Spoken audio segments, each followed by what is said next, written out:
মানুষকে দেখাইও না তুমি ধনী, আমার মাওলার পক্ষ থেকে তুমি রহমত পাইবা না, বরকত পাইবা না।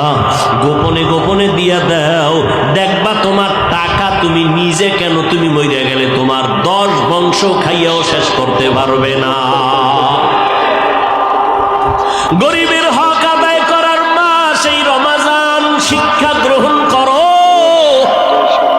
ও আল্লাহর বান্দারা, কত আরামে আমরা সাহারি খাই, অনেকে ভোর রাতে মন ভরিয়া পেট ভরে খানা খাইতে পারে না, বাজার করার টাকা নাই। ও ভাই, কর্মচারীর টাইম মতো বেতনটাও পায় না, দেয় না।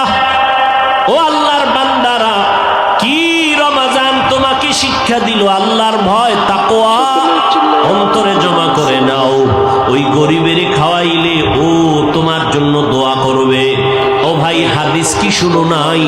নবী বলেছেন গরিবেরা ধনী লোকের 500 বছর আগে জান্নাতে যাবে।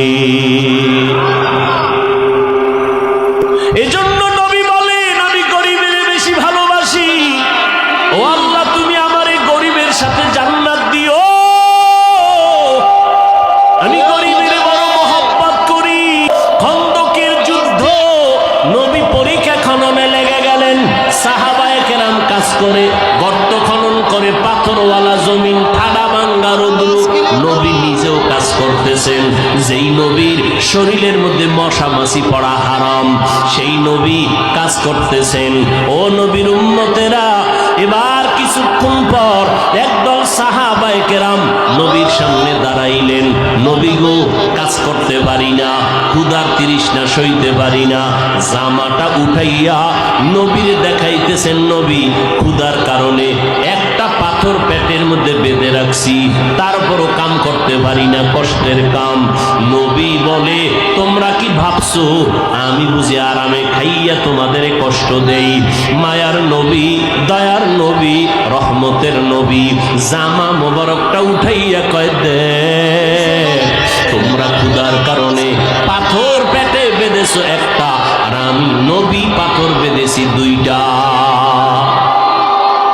নবীর এই কাহিনী দেখা কান্নার আওয়াজ, দো জাহানের সরদার আমার মায়ার নবী না খাইয়া কষ্ট করে 2টা পাথর বেঁধেছেন। একটু পার্শ্বে এক সাহাবীর ঘর, দৌড়াইয়া গিয়ে কয় বিবি ঘরের মধ্যে কোনো খানা আসেনি? বলে সামান্য আটা আছে, একটা বকরির বাচ্চা আছে, 2-3 জন খেতে পারবে মতো। দৌড়াইয়া গিয়া কয় মায়ার নবী গো, আপনি না খাইয়া কষ্ট করবেন মেনে নিতে পারি না, আসেন আমার ঘরে দাওয়াত নেন। কানে কানে কয় 3-4 জনের খানা আছে, নবী আপনি সহ আসেন, ফেলাস করবেন না, প্রচার করবেন না। নবী সাহাবীর কথা শুই না, উঁচু কণ্ঠে বলে শত শত সাহাবাদের সামনে আসো, ওর বাড়িতে দাওয়াত, চলো আমরা তার বাড়ি যাব, রেডি হও। সাহাবীর উঠাছেনি মাত্র 2-3 জনের খানা। নবীকে বললাম গোপনে, কিন্তু নবী সবাইরে দাওয়াত দিলেন, শত শত সাহাবা দৌড়াইয়া গেছে আমার ঘরে। বিবি কয় মনটা বেজার কেন? কয় নবী তো না জানি আমারে বিপদেই ফেলে দিল নাকি। বলে কি? কয় আমি গোপনে নবীর কানে বললাম 2-4 জনের খানা আছে, আসেন, কিন্তু মায়ার নবী ওপেনে বলে দিলেন, শত শত সাহাবাদেরকে বলেন চলো দাওয়াত আমার বাড়ি। এখন কি করব? বিবি এমন বিবি, রহমতের নবী যখনই সমস্ত সাহাবায়ে কেরামদের দাওয়াত দিলেন, মায়ার নবীর এই অবস্থা দেখা সাহাবীর মনটা বেজার, স্ত্রীর কাছে চলে গেল। আল্লাহর বান্দি, সাহাবীর স্ত্রী যেমন তেমন সাধারণ নারীর মতো না, যথেষ্ট পরিমাণ ত্যাগ স্বীকার করার অভ্যাস নিয়ে ঘরে আছেন। এবার আল্লাহর বান্দি স্বামীকে সান্ত্বনা দিয়া বলেন, ও স্বামী আমার, কথাটা রহমতের নবী বলেছেন? বলে হ্যাঁ। নবী যেহেতু বলেছেন কোনো পেরেশানি করার দরকার নাই, কারণ আমার নবীর জবানের কথা কোনোদিন বৃথা হতে পারে না। সান্ত্বনা দিছে স্ত্রী, কোনো পেরেশানি দেয় নাই।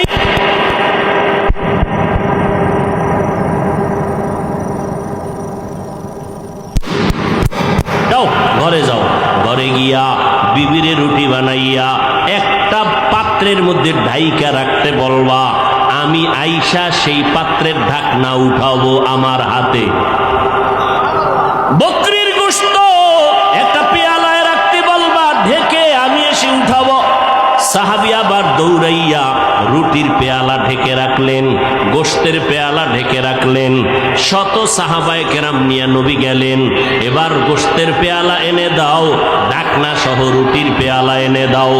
নবী বরকতের হাতে ঢাকনার ভেতর থেকে রুটি উঠাইয়া রুটির মধ্যে গোশত দিয়া লাইনে লাইনে সবাইরে দিতেছেন, পেট ভরে খাও।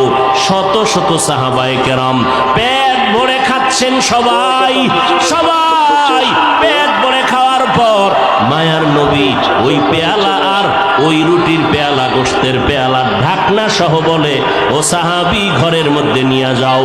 সাহাবী বলতেছেন, শত সাহাবাদের নবী দিয়া আমাদেরকে ফিরাইয়া দেওয়ার পরে ঘরের মধ্যে গিয়া দেখি আগের গোশত রুটি এখনো সেইভাবেই আছে। ইমামুল আউয়ালিন আল আখিরিন বহরে সাদকা রাহমাতাল লিল আলামিন। বরকতের খানা গরিবের দিবেন, গরিব দোয়া করবে, এই দোয়াটা আপনার কাজে লাগবে। গরিবের কলিজা ঠান্ডা করবেন, আপনার তো সম্পদ কমবে না মিয়া। গরিবের ৫,০০০ দিলে আপনি গরিব হয়ে যাবেন, বড় লোকেরা তো কেন এত পেরেশানি করেন? গরিবের যত দিবেন ও আপনারটা খাইয়া আপনার জন্য দোয়া করবে, আল্লাহ আসমান থেকে আপনার সম্পদ বাড়ায় দিবে।